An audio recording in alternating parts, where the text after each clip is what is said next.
אהבה, בלי להבין כלום מכלום, מוצאים עצמנו קמים ועוזבים את הבית, אור בהירות הדרך זורח עלינו, והתורה לאן הולכים בנייך, אל תבכי ארץ אהובה, כל צעד מקרב אותנו לזכות לגלות שוב את פנייך, חסד ועוד חסד ועוד יום במתנה, אך הוא עודנו עומד שם משכים וכוסף אלייך, אנו נוסעים אליו, אל הלב שלא נדע, נוסעים עכשיו, אנא חכי לנו עד שובנו. Boker Tov, shalom à tous et à toutes, Bezrat Hashem. Une bonne journée, beaucoup d'atslacha, beaucoup de santé, beaucoup de réussite. Alors une bonne santé pour Madame Janine Bateglantine qui doit passer une opération demain. Et Bezrat Hashem, que tout le monde ait des bonnes nouvelles. On refouche les mains pour Irène Irène.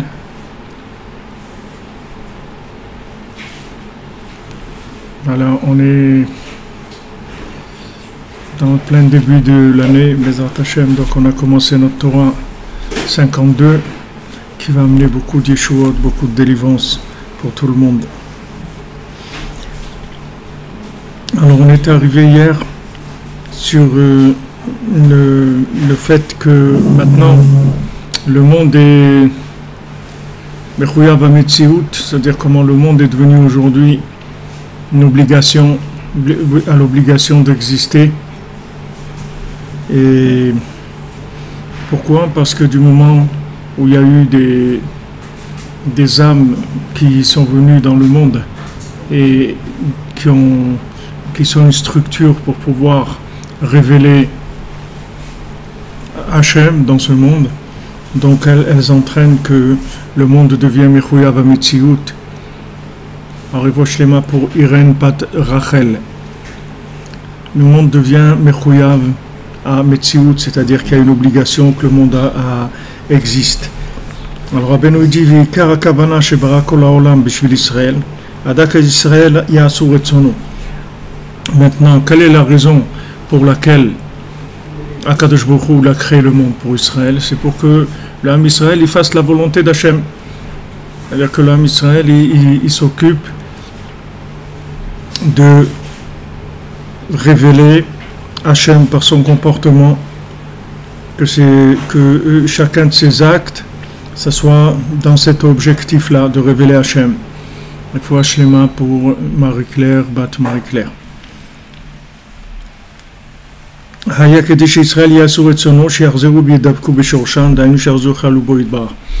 tout le travail, c'est de réinclure tout dans sa racine, c'est-à-dire amener tout à sa racine. Quelque chose a été créé, il y a un arbre qui a été créé, il y a un homme qui a été créé, il y a une vache qui a été créée, il y a une pierre qui a été créée. Tout ça, c'est Hachem, c'est que Hachem. Maintenant, comment un arbre, c'est Hachem? Alors on ramène l'arbre vers Hachem en utilisant tous les moyens qu'on a de vie dans ce monde, dans ce sens-là. Pourquoi on a besoin de manger? Pour révéler Hachem. Pourquoi on a besoin de travailler? Pour révéler Hachem. Pourquoi on a besoin de se marier? Pour révéler Hachem. Pourquoi on a des enfants? Pour révéler Hachem. Tout ce qu'on fait, ces besoins-là, ils ont été créés en fonction de la révélation d'Hachem. C'est-à-dire, tout a été mis en place pour servir à ça. Donc maintenant, notre travail, c'est tout simplement de ramener les éléments vers leur racine, qui est Hachem. Comme s'il y a un puzzle en haut. Et maintenant, Hachem, il a pris ce puzzle-là et il a complètement éparpillé dans le monde. Alors on a des petits morceaux de ce puzzle-là qui s'appellent la nourriture, l'argent, le mariage, ça. Tout ce qui existe dans le monde, ce sont des petites parties de ce puzzle-là. Maintenant, nous, on ne doit pas interpréter ces petites parties en tant qu'étant eux-mêmes des puzzles, mais ces petites parties, elles vont être ramenées vers Echad, vers le grand puzzle qui est l'infini, qui est Hachem, qui a créé le monde. Donc voilà le jeu de cette vie-là, en quoi elle consiste. C'est-à-dire que Hachem, il nous a créés dans un seul but, c'est de le connaître et de ramener tous les éléments vers l'infini. C'est la seule raison pourquoi on a besoin de ces choses-là. Sinon, il n'y a pas d'autre raison d'avoir besoin de ça. On a besoin de manger parce qu'on a besoin de révéler Hachem, c'est tout. On a besoin de travailler parce qu'on a besoin de révéler Hachem. Mais il n'y a pas une autre raison pour laquelle Hachem a créé ces besoins-là de l'homme. Les besoins sont orientés vers le besoin final qui est la révélation d'Hachem. Donc du moment où la structure a été créée et que cette structure, elle a la possibilité de ramener les éléments vers Hachem, alors le monde, il devient Mechouyav Mitziut, c'est-à-dire que le monde, il a maintenant l'obligation d'exister. Parce que c'est plus possible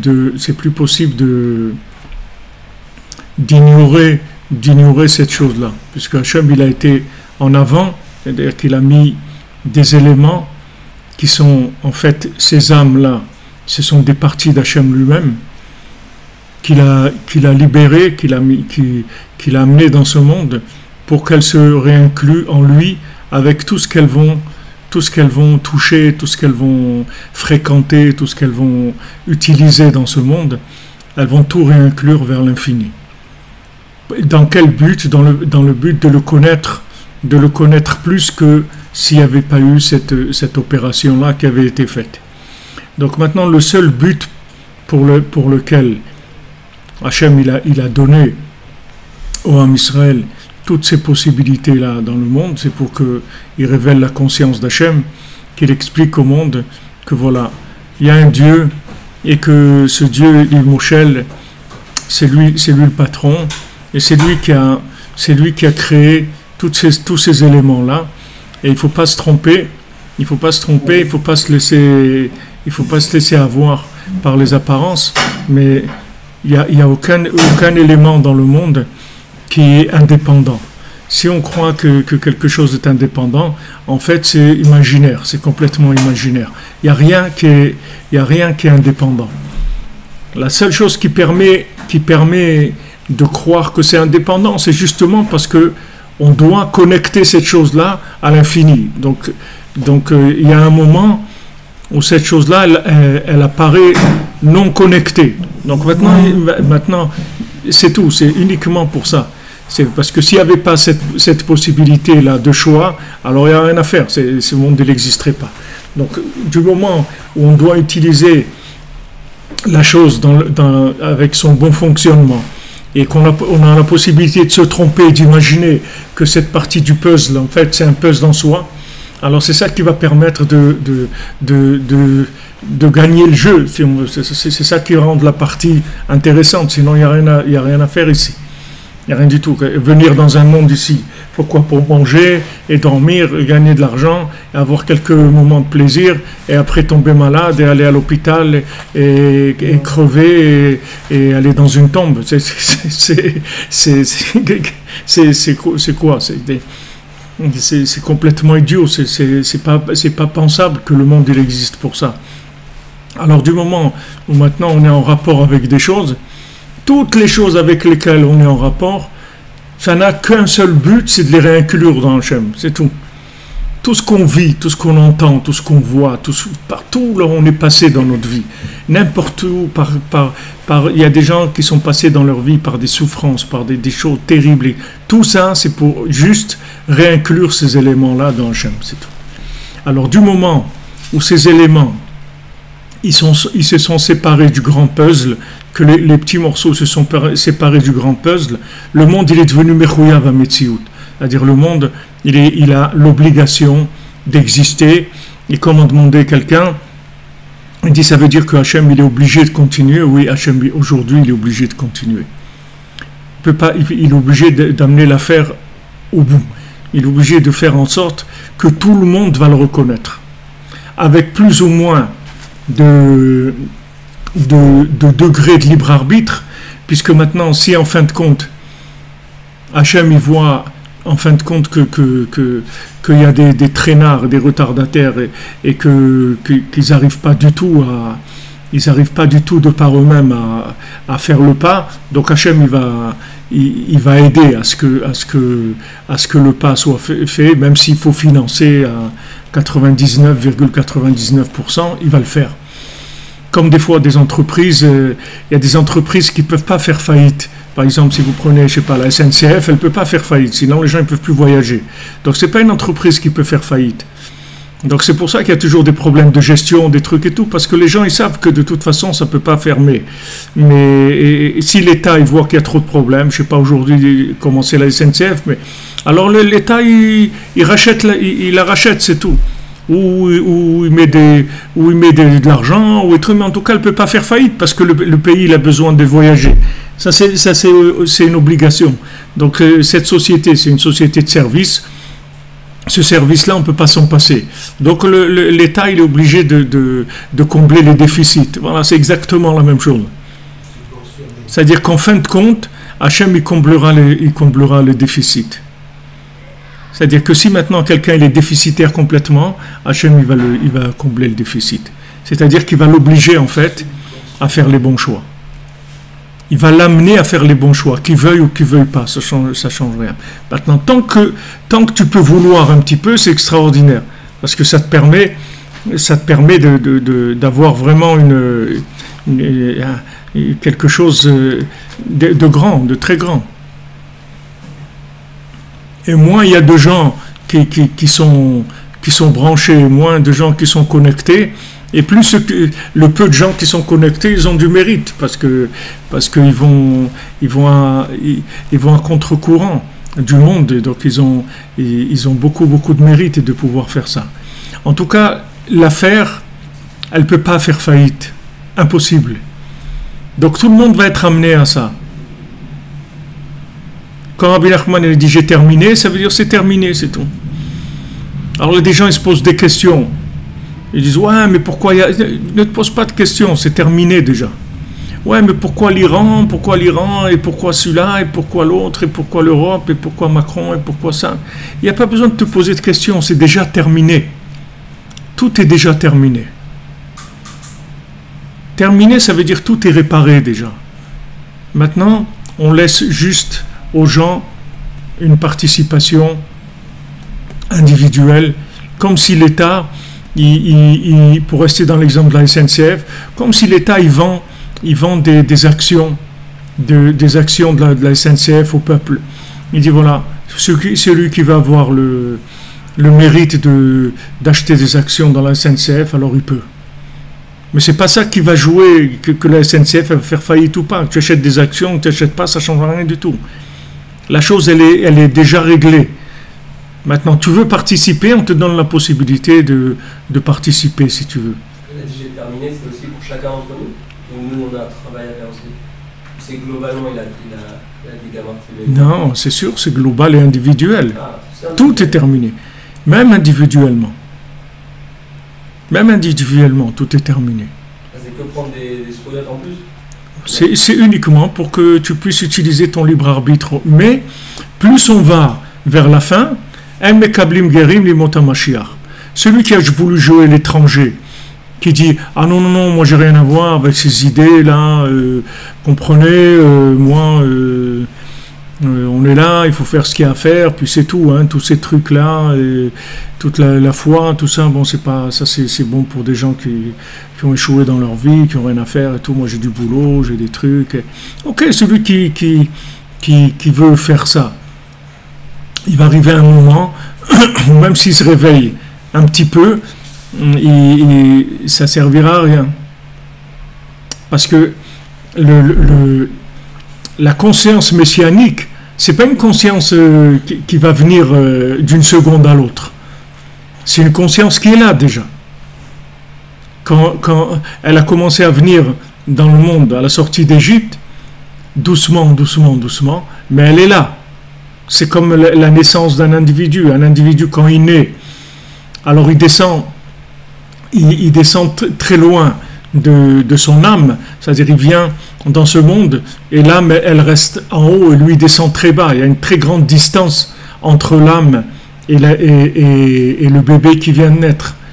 Seulement chaque jour, l'âme elle se rapproche de l'individu. Chaque jour. Et le jour où l'âme elle le rencontre, c'est qu'elle est venue le chercher pour qu'il s'en aille, c'est tout. Donc chaque jour, son âme se rapproche de lui, sa conscience se rapproche de lui. C'est pour ça que les gens âgés qui ne se sont pas préparés, en général, ils perdent la tête. La première chose qu'on demande à quelqu'un, quand on amène une personne qui a plus de 90 ans et tout, à l'hôpital et tout, on dit, mais est-ce qu'il a sa tête? C'est la première chose qu'il te demande. Il a sa tête encore ou il commence un peu à... Pourquoi il perd la tête? Qu'est-ce qu'il y a? Pourquoi il perd sa tête? C'est pas parce que la tête elle marche pas bien et tout. C'est parce que la lumière de l'âme s'est rapprochée plus que ce que lui s'est préparé à la recevoir. Donc ça, tout simplement ça le rend fou. Et c'est ce qui se passe dans le monde aujourd'hui. Comme la conscience messianique, elle augmente chaque jour, et qu'il y a beaucoup de gens qui ne sont pas du tout intéressés par ça, qu'est-ce que ça fait? Ça les rend fous, c'est tout. Parce que la conscience, elle est là. Que tu veuilles ou non, elle est là, la conscience messianique. Si tu as développé une recherche, il y a même des gens qui me disent mais Rabicha et tout, qu'est-ce qu'il veut Hachem avec moi? Il me laisse pas tranquille, je vois, il me parle tout le temps. Il me parle, quand je vais là, il me parle. On dirait que là où je vais, il s'adresse à moi. Mais Hachem, il va pas te laisser tranquille. Parce qu'Hachem, il t'aime, pourquoi tu veux qu'il te laisse tranquille? Il va te laisser tranquille, te perdre avec les fous. Il va pas te laisser tranquille. Alors tu vois que tout est connecté. Il y a une dame qui m'a envoyé, on a parlé avant-hier de l'obscurité, que l'obscurité c'était pour révéler la lumière. Alors, avant qu'on fasse le shiur, avec son mari, elle devait sortir très tôt le matin quand il faisait encore nuit, et il lui a montré un chemin, une route éclairée, et il lui dit, tu vois, cette route-là, il n'y a que la nuit qu'on peut la voir. Parce qu'elle est éclairée. Mais le jour, on ne sait pas qu'il y a cette route-là. Parce que de là où on est, on ne peut pas voir cette route. Mais la nuit, on voit l'éclairage qui délimite la route. Donc on voit qu'il y a une route en haut de la montagne. Donc tu vois, c'est la nuit qui nous permet de voir qu'il y a la route. Et après, ils viennent écouter les shiur et nous, on a parlé de l'obscurité qui permet de voir la lumière. Donc ils voient que... Attends, ils voient ils sont traqués, les gens, c'est-à-dire dans leur vie. Ils voient, ils disent, attendez, mais là, il y a des... Qu'est-ce qu'il y a? Des caméras cachées, des trucs...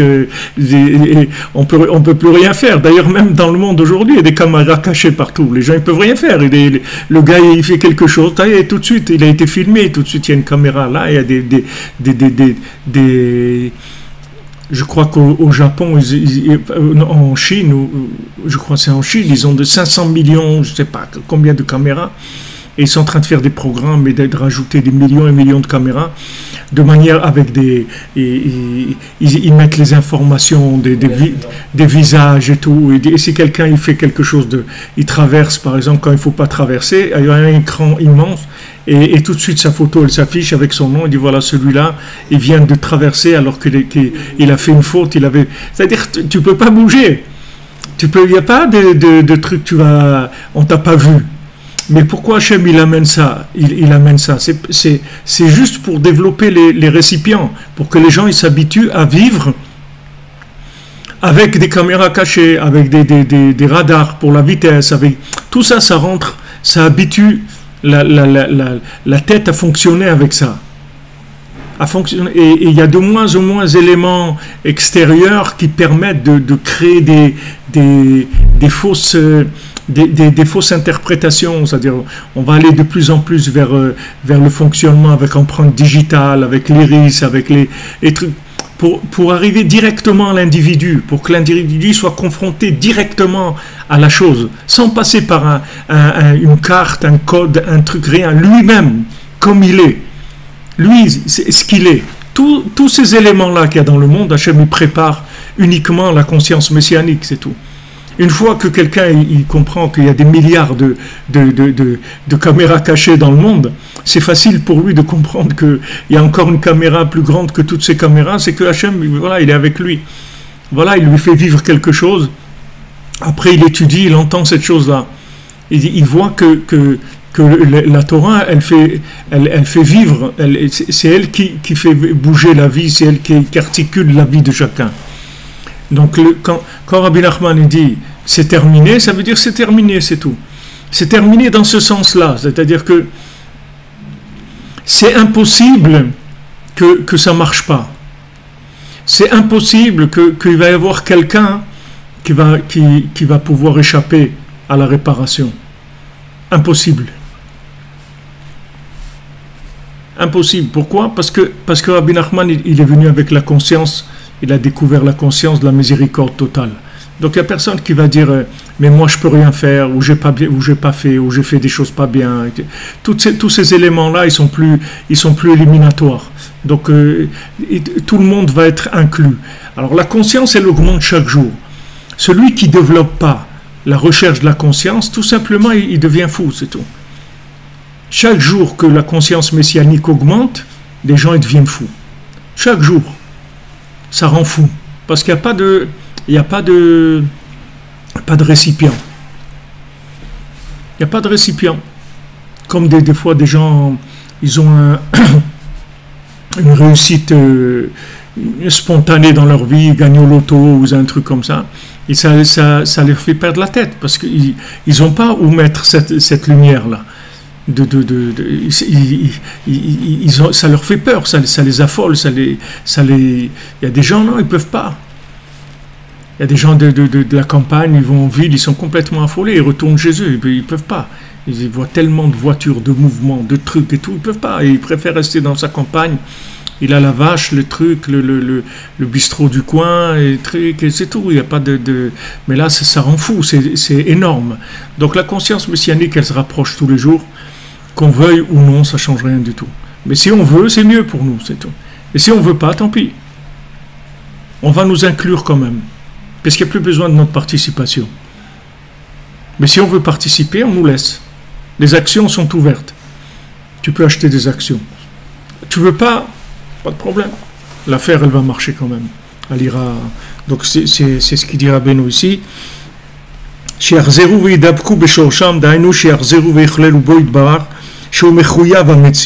C'est-à-dire se réinclure dans Hachem, que lui il représente le chiyuv hametziut, c'est-à-dire que lui c'est l'obligation d'exister, c'est-à-dire que lui c'est l'existence absolue. Et c'est la raison pourquoi tout a été créé. Donc comme je vous ai dit, tout a été créé que pour ça. Tout ce que tu vois. Rabbeinu dit dans Sichot Haran, tout ce qui existe, c'est que pour le libre arbitre, c'est tout. Tout le libre arbitre, c'est tu connectes la chose ou tu la connectes pas, c'est tout. Voilà, tout.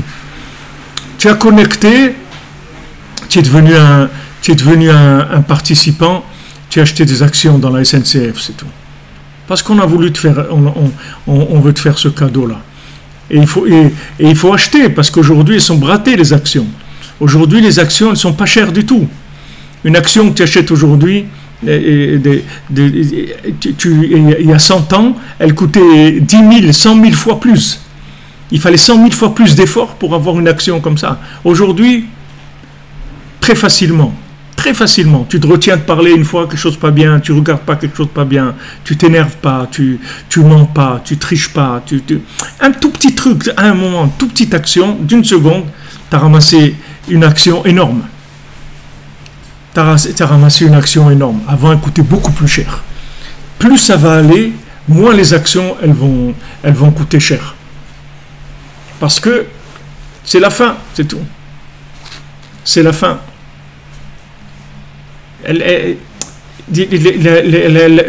la participation, elle va être pratiquement insignifiante par rapport au niveau de réparation qu'il va avoir. Puisque la conscience va augmenter. Autant un petit enfant, il doit développer sa conscience, il doit travailler, il doit avancer, il doit, s'il veut quelque chose, c'est-à-dire s'il veut être quelqu'un comme le Rav Tzadok de Lublin, des gens comme ça, pardon, c'est des gens qui avaient déjà la conscience divine quand ils étaient encore dans le ventre de leur maman. Quand ils étaient dans le ventre de leur maman, ils avaient déjà la conscience divine. À plus forte raison, quand ils sont nés et quand ils ont commencé à avoir 2 ans, 3 ans, Rabbeinu il a écrit Sefer Hamidot, il avait 6 ans. Vous voyez, le Sefer Hamidot, c'est des centaines et des centaines de références de toute la Torah entière, dans le Zohar et dans la Gemara et dans le Midrashim et dans la Halacha et dans tout le Tanakh et tout. Rabbeinu n'avait que 6 ans quand il a écrit ça. Donc il y a une possibilité de Shoah dans le ventre de la maman. L'embryon, dès qu'il est embryon, il y a possibilité de choix. C'est sûr que c'est difficile. C'est sûr que c'est plus facile de choisir la facilité. On est dans la facilité, on est porté, on est branché en live avec un tuyau et on reçoit tout et on voit toute la lumière, on a toute la Torah qui est devant nous, etc.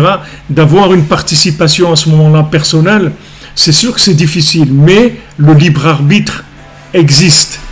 Le libre arbitre existe à ce moment-là. C'est-à-dire du moment où il y a l'embryon, alors il y a le libre arbitre déjà qui a commencé à travailler. Seulement, l'enfant, il sera pénalisé jusqu'à qu'il ait 13 ans si c'est un garçon et 12 ans si c'est une fille, qu'il ne recevra pas encore le surplus d'âme qui va lui permettre de développer sa conscience. Pour l'instant, c'est un enfant. Mais ce n'est pas parce que c'est un enfant qu'il n'a pas le choix. Ce n'est pas parce que c'est un enfant que lui, il ne peut pas se développer personnellement. Quand je vous ai dit le Chafetz Chaim, il est venu à l'âge de 9 ans, il a dit à ses amis, je suis venu vous dire au revoir. Alors lui on dit, tu vas déménager? Il dit non, j'ai décidé qu'à partir d'aujourd'hui, je ne vais plus jouer, je ne serai plus un enfant. Maintenant, je vais devenir un adulte. Lui, il a décidé à l'âge de 9 ans. Maintenant, à l'âge de 13 ans, quelqu'un il reçoit un surplus d'âme. Qu'est-ce que c'est surplus d'âme? Ça veut dire surplus de conscience divine. Mais tout ça, si tu veux. Si tu veux pas, tu continues à faire le fou. Même si tu as 80 ans, tu peux continuer à faire le fou. C'est pas si tu as 13 ans, tu peux continuer à faire le fou jusqu'au bout. Seulement, chaque jour que tu passes dans ce monde, la conscience divine, elle augmente. Chaque jour. Maintenant, comme il dit le Pirkei Avot, Ziknei Ha'Maaretz, les personnes âgées qui ignorent Hachem, plus ils vieillissent, plus ils deviennent fous. Et les personnes qui ont cherché Hachem dans leur vie, plus ils vieillissent et plus ils ont une conscience de l'infini. Je vois mon père à la Vachalom, il est décédé, il avait 94 ans. Mais les derniers mois que j'ai passé avec lui, il voyait tout. Il voyait tout, c'est-à-dire quelqu'un est rentré, il voyait. Et il disait, mais pourquoi celui-là il fait ça dans sa vie? Pourquoi il a fait. Je comprenais, il voyait tout. Il voyait tout, tous les individus, il voyait derrière ce qui se passait avec eux, qu'est-ce qu'ils faisaient, s'ils étaient mariés, s'ils avaient des enfants, pourquoi ils faisaient ça de pas bien, tout il voyait. Pourtant mon père c'était pas un homme qui connaissait beaucoup de Torah, mais c'est un homme intègre, simple, honnête, qui a jamais fait de mal à personne. Alors à la fin de sa vie, quand il est resté là jusqu'à l'âge de 94 ans, il y a de la lumière qui vient. La lumière de l'âme, de la partie de l'âme qui est en haut, elle descend. Le Zohar, le Arizal explique ça dans Sha'ar HaGilgulim. Il explique là-bas que chacun il a 2 parties d'âme. Une partie d'âme qui est avec lui dans le corps et une autre partie qui est extérieure. Mais quand cette partie-là, elle vient chercher la partie terrestre, si on veut. Alors dès qu'elle se rend compte, ça y est, la personne s'en va. Et c'est pour ça que c'est tellement important d'assister au décès d'un tzaddik, parce que quand le tzaddik a toute une Torah, Rabbi nous l'explique ça. Pishnaim beruchacha alai, que Elisha il a demandé à Eliyahu Hanavi, je veux 2 fois de ton souffle sur moi. Pourquoi il a demandé 2 fois? Parce que Rabbi nous il explique ce principe-là. C'est-à-dire que même le tzaddik, il a une partie de son âme qui ne peut pas venir dans ce monde. Ce monde ne peut pas supporter cette partie de l'âme du tzaddik. Elle ne peut absolument pas venir dans ce monde. Elle vient une fraction de seconde pour connecter avec la partie d'en bas et partir. Comme les fusées, si vous voulez, mais à l'envers. Au lieu que la partie, elle tombe, la partie, elle se remonte. C'est le contraire de la fusée. La fusée, plus elle monte, plus elle lâche des trucs. Ça, c'est le contraire. C'est-à-dire, plus la fusée, elle monte, plus il y a des morceaux qui viennent se rajouter. Donc, la partie d'en haut, elle vient chercher la partie d'en bas, et pendant une fraction de seconde où il y a le décollage, à ce moment-là, cette partie d'en haut, elle se trouve là. Donc celui qui assiste qui est là au moment où le tzaddik il décède, c'est un moment où il y a une lumière extraordinaire qui est présente. Ça dure une fraction de seconde, mais elle est là. Elle est là, et ceux qui ont le mérite d'être à ce moment-là, alors ils reçoivent bien sûr une grande inspiration avec de ce qui se passe. Alors ce principe-là, vous voulez que je vous explique, il est au niveau individuel et au niveau général, c'est la même chose. On est à la fin on va vers la fin du 6e millénaire, donc maintenant au 6e millénaire ça sera terminé, un petit peu avant ça sera terminé, donc il y a la conscience messianique, elle est là. C'est pas que Mashiach il va venir un jour et il va chambouler le monde complètement, il va amener des idées qui n'ont jamais existé, pas du tout. Rabbi Nachman il a dit, Mashiach il va dire ce que je vous dis maintenant, c'est tout. Ce que je vous dis maintenant, il va vous le dire. Seulement lui, vous allez l'écouter, moi vous ne m'écoutez pas. Pourquoi vous ne m'écoutez pas, moi? Comme un petit enfant. Un petit enfant, on lui dit, regarde, ne mange pas des trucs, ne mange pas trop de sucre, ne mange pas ça, ne joue pas avec le feu, ne joue pas avec des bouteilles cassées, tu vas te blesser, tes trucs et tout. Ok, il ne veut pas écouter, c'est un enfant, il a envie de faire le fou. Ok, fais le fou. Ah, une fois il vient, il s'est blessé, et tu alors, ah ben moi j'aurais dû t'écouter, etc. Ok. Donc maintenant tu vas, maintenant ça y est, j'ai compris. Okay. Le monde, c'est la même chose. C'est-à-dire que plus on avance, plus le monde va comprendre des choses. La vie, elle va faire comprendre des choses au monde. Donc ce que les gens ils n'ont pas compris il y a 2 siècles, quand Rabbi Nachman il est venu, ils vont le comprendre maintenant. Mais il n'y aura pas un moment de chamboulement total. Rabbi Nachman il dit que quand Mashiach il va se révéler, alors celui qui faisait Hitbodedut tous les jours, ça va être comme quelqu'un qui dormait, et maintenant il s'est réveillé. Et voilà, il est content, il est en forme, il est tout frais, tout, et voilà, il est heureux. Il dit, et celui qui faisait pas Hitbodedut, il va être affolé complètement, parce que ça va c'est pas quelque chose, il n'avait pas prévu que ça viendrait tellement vite, il n'avait pas prévu que les choses elles tourneraient comme ça. Ça change complètement. Et vous voyez des familles, des trucs où il se passe des choses, des gens ils font tchouva, des gens ils se convertissent, et la famille elle dit, mais qu'est-ce qui t'arrive, qu'est-ce qui se passe? Avant c'était pas comme ça, que quelqu'un pitom il fait tchouva dans une famille ils font pas Shabbat, ils font rien du tout, d'un coup ils ont un fils, une fille, allez, tac, qu'est-ce qu'elle a eu? Elle a capté la lumière de Mashiach, c'est tout. Ou quelqu'un il se convertit, il vient d'une famille qui comprend rien. Combien de gens, les pauvres, de pouvoir se convertir, c'est un mérite. Il y a des gens, ils ne peuvent même pas se convertir. Ils sont mariés depuis 30 ans ou 40 ans. Ils vont maintenant abandonner leurs conjoints, leurs enfants, tout pour aller se convertir. Ils ne peuvent pas. Donc, ils vivent leur connexion à leur niveau, comme ils sont. Mais il y a une lumière qui vient, qui touche la personne, c'est tout. Donc, plus les gens, ils sont sensibles, ils sont ouverts. Ils sont aussi comme on dit, ils ont de l'imagination, c'est-à-dire ils ont de l'ouverture d'esprit, ils ne sont pas coincés dans une réalité fantôme, c'est-à-dire qu'ils sont ouverts au progrès, ils peuvent changer leur vie. Donc ces gens-là, ils captent des messages. Et ils captent, ils disent, mais tu te rends pas compte, mais tu te rends pas compte ce que c'est cette lumière-là, tu te rends pas compte ce que c'est Rabbi Nachman, tu te rends pas compte tu sais pas ce que c'est, tu sais pas ce que c'est. Et l'autre il dit, ben moi je vois rien hein, là-dedans, je comprends pas ce que tu vois d'extraordinaire là-dedans. Moi. Écoute, hein, moi j'ai des trucs, j'ai ma musique, mes trucs, j'ai mes repères, hein, je fais du sport, dimanche j'ai la pétanque à 9h avec un petit pastis avec mes copains, on joue au tiercé, et puis voilà, hein, je comprends pas de quoi tu parles. C'est des gens qui sont moins sensibles, qui ont moins répondu à l'appel quand ils étaient jeunes aussi, donc ils sont devenus un peu durs d'oreille, parce que quand on répond pas aux appels, alors on perd l'oreille musicale, c'est-à-dire on n'entend plus tellement la voix d'Hachem, comme dit David Ameller. Hachem, appelle-moi tant que je reconnais ta voix, parce que si tu m'appelles pas, je risque d'oublier le son de ta voix. Même que tu vas m'appeler, je vais pas t'entendre après. Alors appelle-moi tant que je connais encore le son de ta voix. Alors Rabbeinu il rapporte ça de David Ameller, il dit c'est comme un berger.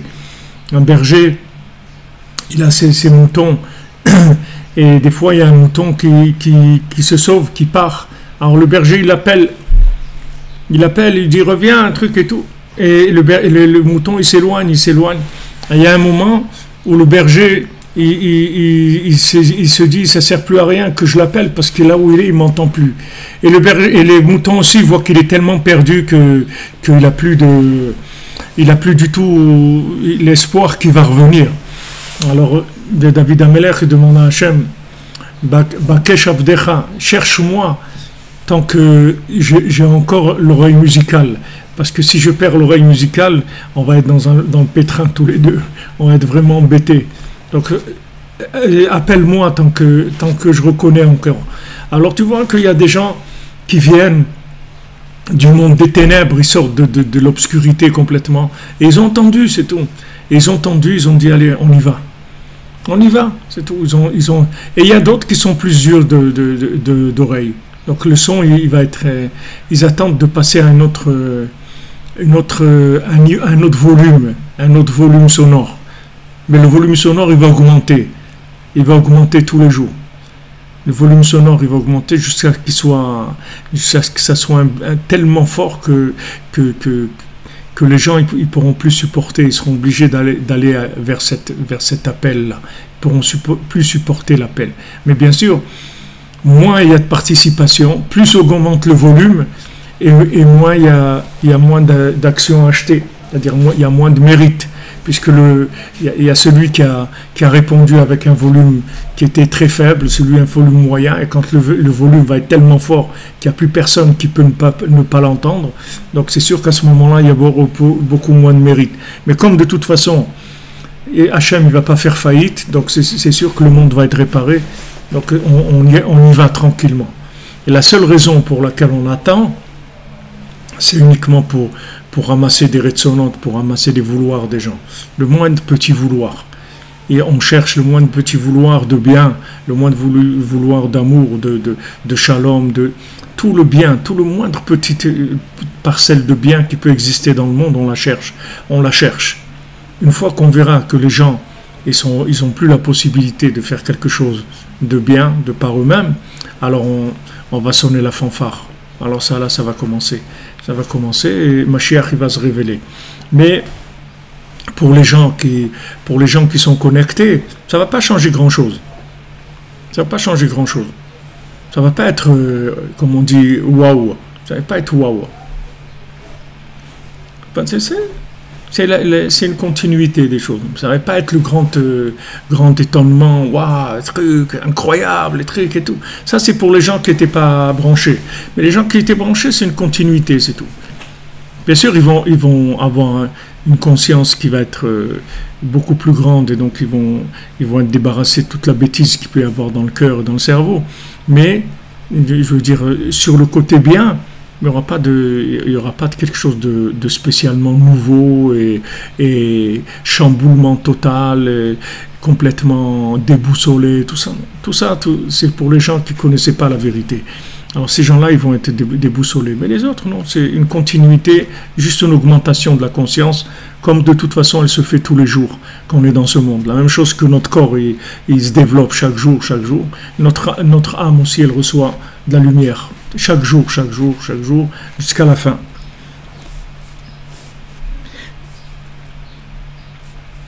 Nimsa kolma chez Israël osim retsono shel makom. On est dans la première colonne de la Torah, 7-8 lignes avant la fin. Osim retsono shel makom נכללים בשורשם שהוא מחויב המציאות. על זה נכלל כל העולם שנברא בשבילם בחיוב המציאות. Donc maintenant, Israël c'est la classe pilote, si on veut, du monde. Donc maintenant, chaque pas que Israël va faire pour connaître Hachem, pour s'inclure dans Hachem, elle va inclure tout le monde avec, puisque tout est accroché à ça. Tout est accroché à ça. Comme tu dis, le bébé il sort, alors il sort la tête d'abord, et après, tout le reste, ça va suivre. Alors maintenant, le Ham Israël, Hachem, il a donné une conscience spéciale au Ham Israël. Il a choisi pour donner une conscience plus développée que le reste du monde. Comme je vous ai dit hier, que Israël, ils sont définis comme étant la conscience du monde, la conscience de l'existence d'Hachem dans le monde. Donc maintenant, si Israël avance vers la conscience, donc tout le reste, ça avance aussi vers la conscience. Donc en fait, il n'y a pas besoin de se battre avec qui que ce soit, ni essayer de convaincre qui que ce soit. Tu avances, c'est tout. Tu veux convaincre quelqu'un, la meilleure façon de convaincre qui que ce soit, c'est d'avancer, c'est tout. Tu n'as pas besoin de convaincre qui que ce soit. Parce que le maasé, quand tu veux convaincre quelqu'un, c'est-à-dire que tu veux chercher une solution de facilité. Parce qu'en fait, s'il y a quelqu'un qui dépend de toi, tu as besoin de le convaincre à lui. Parce que lui, il te suit. Lui, il est branché sur toi. Donc si tu avances, lui, automatiquement, il avance. Donc c'est pas la peine de dire à quelqu'un, ouais, mais t'as rien compris, etc. Il a rien compris, c'est parce que toi, t'as pas assez compris. Donc lui, il a rien compris. Mais c'est uniquement parce que toi, t'as pas assez compris. Mais si tu avances un petit peu plus, tu vas voir que lui va avancer.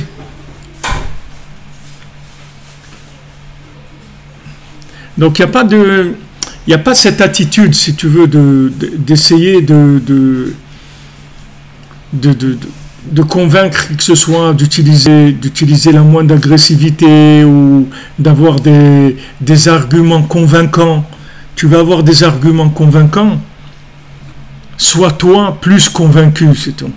Si toi tu es plus convaincu, alors celui qui est derrière toi, automatiquement il va être plus convaincu. Et celui qui est derrière lui, et tu fais avancer le monde entier. C'est que toi, c'est-à-dire le monde il tient sur toi, c'est tout. Ta responsabilité c'est toi, c'est pas les autres. C'est pas les autres. La responsabilité du monde elle tient sur toi, sur un individu, c'est tout. Cet individu il est responsable de toute la chaîne qui est derrière lui, c'est tout. Et comme ça, chacun dans le monde, il est... Mais tu ne peux pas dire à l'autre, c'est à cause de l'autre. C'est pas à cause de l'autre. C'est que à cause de toi, c'est pas à cause de l'autre. Parce que l'autre, il ne peut pas avancer. Il y a un bouchon. D'accord ? Il est en panne au milieu de la route, là. Maintenant, tous les gens, ils attendent qu'il avance, c'est tout. S'il avance, eux, ils n'ont pas de problème. La voiture, elle marche, ils ont de l'essence et ils n'ont pas de problème. Mais lui, il fait un bouchon. Il faut qu'il dégage, qu'il avance. S'il n'avance pas, il est en train de bloquer tout le monde. Donc Hachem, il s'adresse au Ham Israël parce que c'est la conscience du monde. Donc quand Hachem il parle au Ham Israël, en fait il a parlé à toutes les nations, il a parlé à tout ce qui existe dans le monde, automatiquement. S'il a convaincu le Ham Israël, il a convaincu l'humanité entière. Et tant que le Ham Israël il n'est pas convaincu, l'humanité elle est bloquée, elle ne peut pas avancer. Elle peut pas avancer. Bet Israël, lechu venalcha. La maison d'Israël, Bet Yaakov. La maison de Yaakov, avancez et nous on vous suit. Mais avancez. Les gens ils veulent que les nations elles soient à leur place. Alors monte en Israël, mets-toi à ta place déjà, toi en tant que juif, tu montes en Israël, tu mets à ta place. Tout ce qu'il va y avoir dans le monde, ça va être à sa place. Tout. Même en Eretz Israël lui-même. Hier, je parlais avec un chauffeur de taxi et il me demandait des choses par rapport au Shvatim, par rapport aux tribus à Eretz Israël, au partage, comment Hachem il a partagé Eretz Israël entre les tribus et que ça s'est fait par Ruach HaKodesh. C'est-à-dire il n'y a personne qui pouvait savoir quelle tribu devait habiter dans quel endroit. Personne ne pouvait savoir ça. Parce que, en fait, chaque endroit de chaque tribu en Eretz Israël, c'est le lien de cette tribu-là avec la partie de l'âme qui est en haut. La partie de l'âme qui est en haut, elle ne se manifeste qu'à cet endroit-là. C'est comme si tu prends un fruit, si tu veux faire pousser une banane en Alaska, tu ne vas pas arriver. Parce qu'il n'y a pas de connexion pour la banane possible en Alaska. Ce n'est pas possible. Il faut aller chercher des climats qui sont plus adaptés. Maintenant, chaque individu, chaque juif en Eretz Israël, il a son endroit précis. C'est pour ça qu'avant, ils n'avaient même pas le droit de se marier entre les tribus. Parce qu'ils ne pouvaient pas changer il ne fallait pas que la nachala, que l'héritage il passe d'une tribu à l'autre. Il faut que chaque tribu elle reste intègre. Jusqu'à qu'à Toubéa, il y a eu cet adoucissement qu'on a permis. Mais chaque tribu, elle a exactement sa place. Et sa place, c'est la connexion avec en haut. Maintenant, si un juif il vient en Eretz Israël, déjà, il y a des millions de gens dans le monde qui vont se mettre à leur place par rapport à lui. Mais si lui, il est à sa place, tous les gens qui dépendent de lui ne peuvent pas être à leur place. Parce que c'est lui qui doit les inspirer au point de vue conscience. C'est lui qui doit leur transmettre la conscience. Si lui, il n'est pas à sa place, alors tous les autres, ils ne sont pas à leur place. Et comme ça, dans tout. Ce n'est pas que géographiquement. Dans son comportement, dans tout. Si quelqu'un, il est en fonction de la halakha, tout le monde va être... Tous les gens qui dépendent de lui, du moment où lui il est en règle, tous les gens qui dépendent de lui, ils vont être aussi en règle. Donc le système de Chiyuv HaMetziut, le système que maintenant on ramène tout vers l'absolu, c'est comme ça qu'il fonctionne. C'est-à-dire que maintenant on regarde ceux qui sont les plus conscients et c'est eux qui sont responsables des inconscients. Maintenant, pourquoi les gens dont tu es responsable, ils sont bloqués à un endroit? Parce que t'es pas assez avancé pour pouvoir leur communiquer ce qu'ils ont besoin de recevoir. Et il n'y a pas besoin de parler. Il n'y a pas besoin de parler. C'est pas nécessaire de parler. C'est pas nécessaire de parler, de convaincre, ni rien. Il faut juste avancer, c'est tout. Fais ce que tu as à faire. Une fois, il y avait un monsieur, il était venu voir un rabbin, il lui a dit j'ai des problèmes avec mon fils, il ne veut pas se lever pour aller à la prière et tout. Alors le rabbin lui a dit commence par te lever toi et aller à la prière à l'heure et tout, et tu verras ton fils, il va y aller automatiquement. Les gens, ils veulent mettre la responsabilité sur les autres. Comme ça, ils disent, moi, j'ai fait ce que j'ai à faire, maintenant, c'est les autres, c'est la faute des autres. C'est pas la faute des autres, c'est ma responsabilité. Moi, je dois avancer, c'est tout, chaque jour. Chaque jour, je dois avancer. Et si j'avance pas, je bloque des gens. Il faut que j'avance chaque jour, ça, c'est ma responsabilité. Alors, plus quelqu'un est avancé, plus il a des contacts de connexion avec beaucoup d'éléments dans le monde. Plus quelqu'un est conscient, plus on lui donne des gens qui s'occupaient, des âmes, des animaux, des plantes, des pierres, de tout, on lui donne, le cercle s'agrandit, comme il avait, mon cher Rabbeinu, il avait des princes de 1000, des princes de 100, des princes de 50, de 20, de 10, tout ça c'est des gens qui avaient des cercles d'influence qui étaient plus grands. Donc un prince de 1000 c'est quelqu'un qui pouvait répondre il avait 1000 personnes dont il était responsable. Donc il avait la solution pour ces 1000 personnes-là. Et un prince de 10, c'est quelqu'un qui avait 10 personnes. Mais il est responsable. Il allait chez mon cher Rabbeinu que quand dans des cas extrêmes, des choses qui étaient complètement dépassées. Alors il pouvait toujours venir chez mon cher Rabbeinu. Mais il avait la responsabilité par rapport à... Alors le Ham Israël, il a la responsabilité de l'humanité. Hachem lui a donné la conscience, il lui dit voilà, vous transmettez. Et voilà, il y a dans le monde des parties de conscience qui sont un petit peu divisées un petit peu partout. Mais toutes ces parties de conscience qu'il y a dans le monde, que ce soit dans le christianisme, que ce soit dans l'islam, que ce soit dans toutes les religions qu'il y a dans le monde, toutes ces consciences de Dieu qu'il y a. Après, chacun, il sert Dieu à sa façon. Mais toute cette conscience de Dieu qu'il y a dans le monde, la racine, Ça vient tout d'Abraham Avinu. Ça vient tout d'Abraham Avinu. Ça vient pas d'ailleurs. Ishmaël il vient d'Abraham Avinu, Esav vient d'Abraham Avinu, tous les cultes hindous, tout ça, ça vient d'Abraham Avinu, c'est lui qui les a envoyés. Lui, il avait tous les enfants qu'il a eu à part Yitzhak et Ishmaël, tous les enfants qu'il a eu, il voulait pas qu'ils soient avec Yitzhak, il les a envoyés vers les continents asiatiques là-bas, il les a envoyés vers la Chine, tout ça. Toutes ces religions-là et tout, elles viennent tous d'Abraham Avinu aussi. Tout ça vient d'Abraham Avinu. Av Amon Goïm, il a dit à Abraham, tu es le père d'Amon Goïm, de beaucoup de nations. Tu es le père de beaucoup de... En fait, il est le père de la conscience divine, c'est tout. C'est lui le premier qui a dit, les amis, il y a quelque chose là dans le monde, il y a Dieu dans le monde. Voilà, c'est le premier qui a annoncé ça. C'est le premier qui a été conscient de ça. Donc de là, après, tout a suivi. Et après, chacun, il a développé à sa façon. Mais le système, il fonctionne toujours de la même manière. Si Abraham, il travaille, il avance, alors Ishmaël, il avance, Yitzhak, il avance, et Esav, il avance, tous les cultes asiatiques, ils avancent, tout. Parce que c'est tout lié, c'est resté comme ça, ne croyez pas que ça a changé. Ça n'a pas changé. Le système, il est toujours construit comme ça. Seulement, il y a eu des développements. Il y a eu des développements, et ces développements-là, ils font qu'on a l'impression qu'il y a des choses qui sont indépendantes, mais elles sont toutes liées. Comme un fils, il sera toujours lié avec son père, même s'il ne veut pas, même s'il est indépendant, il habite aller dans un autre pays, tout ce qu'il veut. Lui, entier, c'est une goutte du cerveau de son père. Donc, il ne peut pas dire, salut les amis, je vais faire ma vie, on n'en parle plus. Il ne peut pas, parce qu'il y a un lien. Ce lien-là, il est dans l'essence. C'est pas un lien intellectuel où on a décidé de créer un lien. C'est un lien essentiel. C'est pour ça que vous voyez que Hachem il revient toujours sur l'alliance avec Abraham Avinu. Tout le temps. Il dit à Israël, c'est parce que c'est pour vos ancêtres que je fais ça. C'est parce que j'ai fait un contrat avec eux. C'est par rapport à eux uniquement. Parce que c'est le point de départ. C'est tout. Après, tout le reste, chacun il a travaillé, il a développé, et il a été un peu à droite, à gauche, chacun il a fait. Mais là où il y a de la conscience divine, elle est tout le temps connectée à sa racine.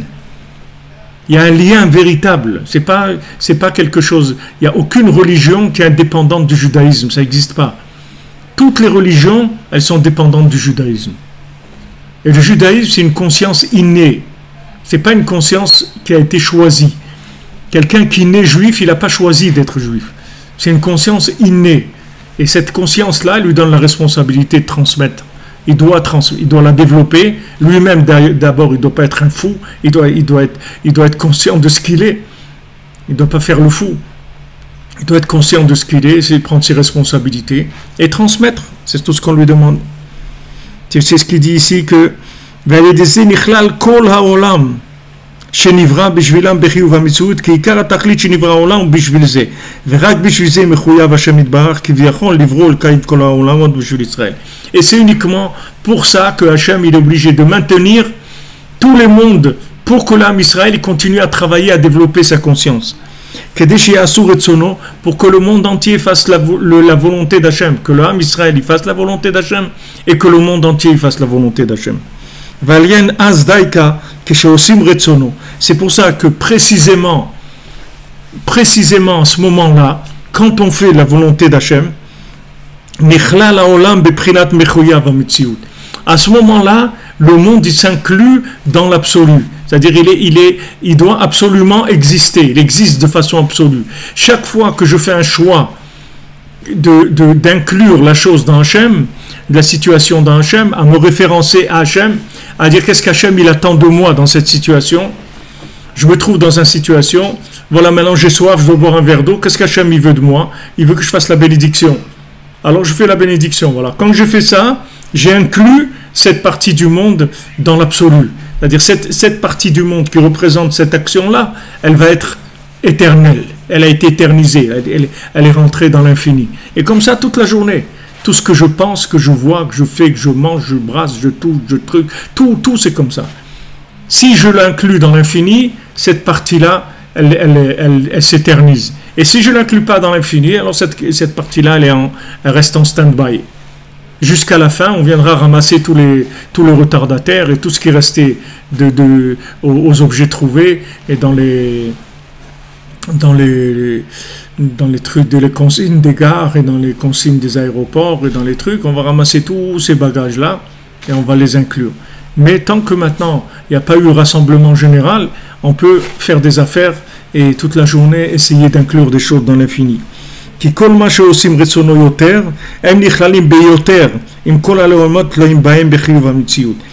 que voilà, regardez ce que je vous ai dit sur l'âme Israël. Ici, vous voyez dans les mots, exactement dans les mots, Rabbeinu dit ça.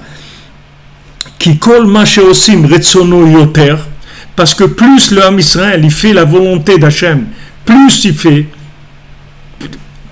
il va faire la volonté d'Hachem. Il s'inclut avec tous les mondes qui dépendent d'eux dans l'absolu. Donc c'est eux qu'il faut renforcer. C'est eux. Le monde il doit aider le Ham Israël à avancer. Et si le Ham Israël c'est comme si tu as un gars qui est en train qui fait le bouchon là sur l'autoroute. Tu lui dis monsieur, qu'est-ce qui se passe? Qu'est-ce qui se passe? On peut vous aider? Qu'est-ce que vous avez? Vous avez une crevaison? Allez, venez, on va vous aider à changer les pneus. Il dit mais j'ai pas de pneus. Alors attendez, on va chercher quelqu'un, il va vous prêter un pneu. Mais c'est pas parce qu'on veut l'aider, c'est parce qu'il est en train de boucher la route. Et on sait que si maintenant on l'aide pas à dégager, il y a tout le monde qui va rester bloqué, c'est tout. Donc c'est vers ces gens-là qu'il faut aller, c'est eux qu'il faut aider. Parce que eux ils bloquent les autres. Donc c'est ce qu'il dit, vous voyez dans les mots aussi, il le dit. C'est-à-dire c'est des mots clairs. Que maintenant, plus eux ils s'incluent dans Hachem, et plus le monde entier s'inclut dans Hachem. Hem chozrim v'nichlalim ועל ידי שעושים רצונו יתברך, par le fait qu'ils font la volonté d'Hachem, הם חוזרים ונכללים בו יתברך. Donc ils se réincluent dans leur racine qui est Hachem. שהוא מחויב במציאות, que lui, il représente l'absolu. ואז נכללים מהם כל העולמות התלויים בנפשם.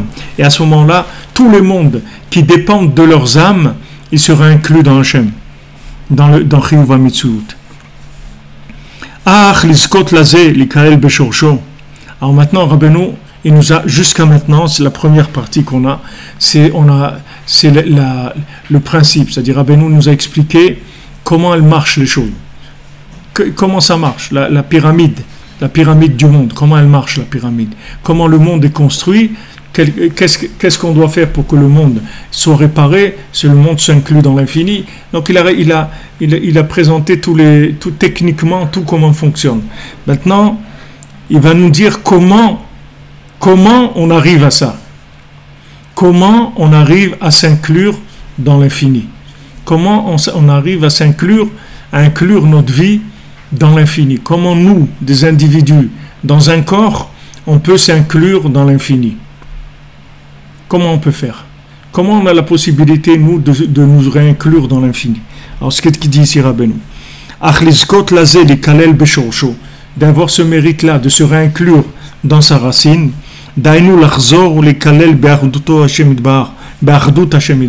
c'est-à-dire de se réinclure dans Echad, dans Hachem Echad. Parce qu'il y a des gens, ils s'incluent dans des choses, mais ce n'est pas Echad.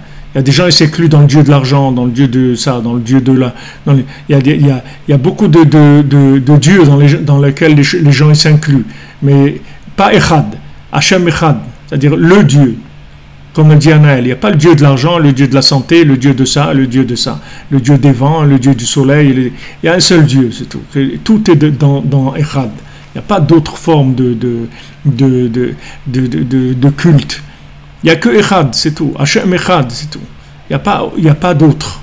Donc maintenant, chacun, comment il fait pour inclure tout dans Echad? C'est-à-dire comment on fait pour amener tout vers Hachem, que lui, il représente la vie de façon absolue. Donc maintenant, Rabbeinu il amène une notion dont il n'a pas parlé avant, qui s'appelle le bitoul. Le bitoul, ça veut dire s'inclure dans quelque chose. Les bitoul, ça veut dire il est inclus dans quelque chose. Alors c'est une notion qu'il y a beaucoup dans la Torah. Par exemple, on dit batel beshishim. Par exemple, il y a une notion dans la kashrut que si maintenant quelque chose de pas cachère tombe dans quelque chose de cachère, s'il y a 60 fois la quantité de cachère par rapport au non cachère, donc le non cachère il est batel, c'est-à-dire il s'est annulé, lui-même il devient cachère, parce qu'il s'est annulé complètement. Il s'est annulé, il a plus de... Alors maintenant cette notion de bitoul, de soumission,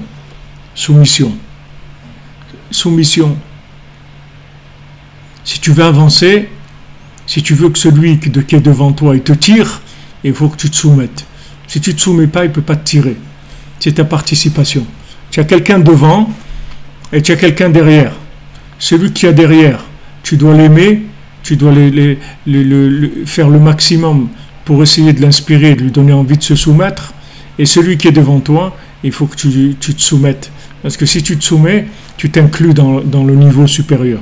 Donc cette notion Bezat Hashem de bitoul, on va voir, Rabbeinu va nous donner la méthode, comment on arrive à ce bitoul-là. C'est pas une notion intellectuelle, c'est quelque chose de réel.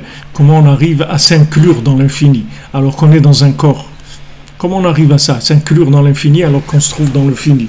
Donc Rabbeinu va nous donner la méthode d'Idbo des doutes et va nous parler de Bezat Hashem, de cette chose-là, cette méthode-là. Alors Be'atzlacha les amis, bonne journée. Voilà, merci pour votre participation, pour votre présence.